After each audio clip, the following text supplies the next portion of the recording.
ఇది సాయి కృష్ణ గోల్డ్ పీకినటువంటి ఫోటోలు నేను రిలీజ్ చేశాను.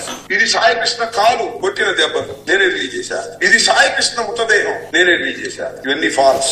ఇంకోటి చూడండి, అడిషనల్ సిపితోనో ఒక ఐపీఎస్ ఆఫీసర్ తోనో విచారణ చేసి తల్లి సార్ రెండు చూశారు మీరు.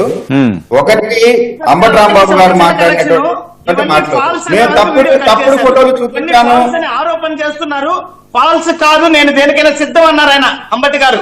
ఆ పూర్తి వీడియో పెట్టాల్సింది. పెడతా అన్ని పెడతా ఉండండి. ఇప్పుడు విజయచరణ్ గారు పెడతాను ఉండండి, అన్ని మీకు మీరు పెట్టకపోతే మీరు పెడతారు కదా, ఉండండి. సార్ అంబటి రాంబాబు స్వయంగా ఇది ఫాల్స్ అనేటువంటి ఆయన చెప్పడం కాదు, ఎవరైతే ఆ హత్య ఎవరైతే ఇప్పుడు ఆ కుర్రవాడు చనిపోయాడో ఆ కుర్రోడు చేతిలో చనిపోయినటువంటి నవీన్ రెడ్డి యొక్క మృతదేహానికి ఫోటోని తీసుకొచ్చి ఇదిగో ఇదే చూడండి సాయి కృష్ణాదని చూపించాడు అనేటువంటిది స్వయంగా ఆ మృతుడి యొక్క మేనమా వచ్చి వివరంగా చెప్పాడు. అది రికార్డ్స్ లో కూడా ఉన్నవి. తర్వాత వాళ్ళే తప్పని కూడా ఒప్పుకున్నారు. ఒకటి. రెండోది, పేర్ని నాని గారు ఈ విషయం మొదటి స్టార్ట్ అయిన సందర్భంగా ఆయన అడిగినటువంటి డిమాండ్ ఏంటి? వైఎస్ఆర్ కాంగ్రెస్ పార్టీ డిమాండ్ ఒక ఐపీఎస్ ఆఫీసర్ తో ఒక ఏసీపీ స్థాయితోనే ఎవరితోనే ఎంక్వైరీ చేయించండి అని మాత్రమే అడిగారు. కానీ వీళ్ళు ఊహించని విధంగా దీనిపైన తీవ్రమైనటువంటి అంటే ఒక నేరస్తుడి పైన తప్పు చేసినటువంటి ఒక వ్యక్తి పైన ఎన్ని సెక్షన్స్ వేయాలో అన్ని రకాలైనటువంటి సెక్షన్లతో పాటుగా ఐజీ క్యాడర్ తో పాటుగా ఉన్నటువంటి ఒక కమిటీని వేసి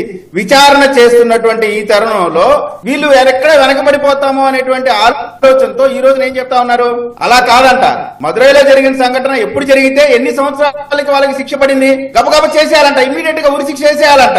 అంటే ఇక్కడ ప్రాసెస్ ఉంటది, చట్టం ఉంటది. ఏమంటే కసపు కూడా విచారణ చేసిన తర్వాత మాత్రమే శిక్ష వేసినటువంటి పరిస్థితి మన భారతదేశంలో ఉంటాయి. నా ఇష్టం వచ్చినట్టు జగన్మోహన్ రెడ్డి గారి లాగా ఎవరికైనా ఎంపీ అడ్డం వస్తున్నా అంటే నైట్ వేసేసి ఇది గుండెపోటని చెప్పేటువంటి పరిస్థితి ఇక్కడ ఉండదు. నేరం చేసిన వాటి పైన ఖచ్చితంగా చట్టపరంగా చర్యలు తీసుకుంటాం, విచారణ చేస్తాం, చట్టం ముందు నిలబెడతాం. చట్టం అతనికి శిక్ష వేసేది చట్టం, శిక్ష వేసేది మనం కాదు. సిఐ కూడా నాగరాజు కూడా అతన్ని కేవలం అరెస్ట్ చేసి కోర్టు ముందు మాత్రమే ప్రవేశపెట్టాలా. అతని ఇష్టం వచ్చినట్టు నేను కొడతాను, చంపుతాను, మాయం చేసేట్టు కుదరదు. కాబట్టి ఇప్పుడు నేరస్తుడయ్యాడు.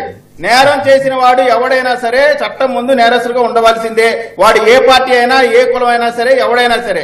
ఒకటి. రెండోది, వైఎస్ఆర్ కాంగ్రెస్ పార్టీ హయాంలో ఒక్క ఉదాహరణ చూపించండి. నేను ఒకటి అడుగుతున్నా, ఎంతమంది చనిపోయారు ఇదే వైఎస్ఆర్ కాంగ్రెస్ పార్టీ నాయకుల వల్ల లేదా అప్పుడున్నటువంటి వారికి అనుకూలంగా పనిచేసేటువంటి అధికారుల వల్ల కుటుంబాలు చనిపోయినటువంటి పరిస్థితి.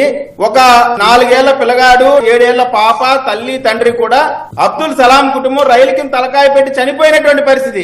అప్పుడు మీరు పెట్టినటువంటి కేసులేంటి, సెక్షన్లు ఏంటి, మీరు తీసుకున్నటువంటి చర్య అంటే ఇప్పుడు ఒక్కటే విజయ్ ఇప్పుడు వాళ్ళు చేశారని చెప్పి ఇప్పుడు జరిగింది వాళ్ళ హయాంలో ఎలా జరిగిందని మీ హయాంలో కూడా జరిగితే మరి వాళ్ళకి ఏమైందో ఇప్పుడు మీకు అదే జరుగుతుందా? ఇక్కడే ప్రజల్ని డైవర్ట్ చేసేటువంటి ప్రయత్నం చేస్తా ఉన్నారు. వాళ్ళ హయాంలో నేరం చేసిన వాడిని వెనకేసుకొచ్చి వాడిని కాపాడేటువంటి ప్రభుత్వం అప్పుడుంటే, ఇప్పుడున్నటువంటి ప్రభుత్వం నేరం చేసిన వాళ్ళు ఎవరైనా సరే, తెలుగుదేశం పార్టీ అయినా, జనసేన లేదా ఇంకొక పార్టీ అయినా చూడట్లా, ఎవరిపైన అయినా సరే, పోలీస్ ఆఫీసర్ అయినా సరే సెక్షన్స్ పెట్టి శిక్ష పడేలాగా ప్రయత్నం చేసినటువంటి ఈ ప్రభుత్వాన్ని వాళ్ళలాగా మాకు ఎందుకు అవుతుంది?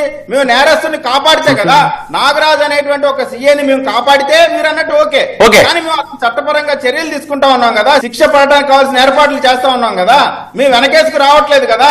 ఎవరు ఇచ్చారండి అతనికి అధికారం? ఈ రోజున సాయి కృష్ణ అయినా ఇంకోళ్ళైనా సార్ పోలీసులకు ఉండేటువంటి పరిమితమైనటువంటి వాటిలోనే ఉండాలి. ఈ విధమైనటువంటి చేసే హక్కు ఎవరికీ లేదు. అతను నేరస్తుడు అయినప్పటికీ కూడా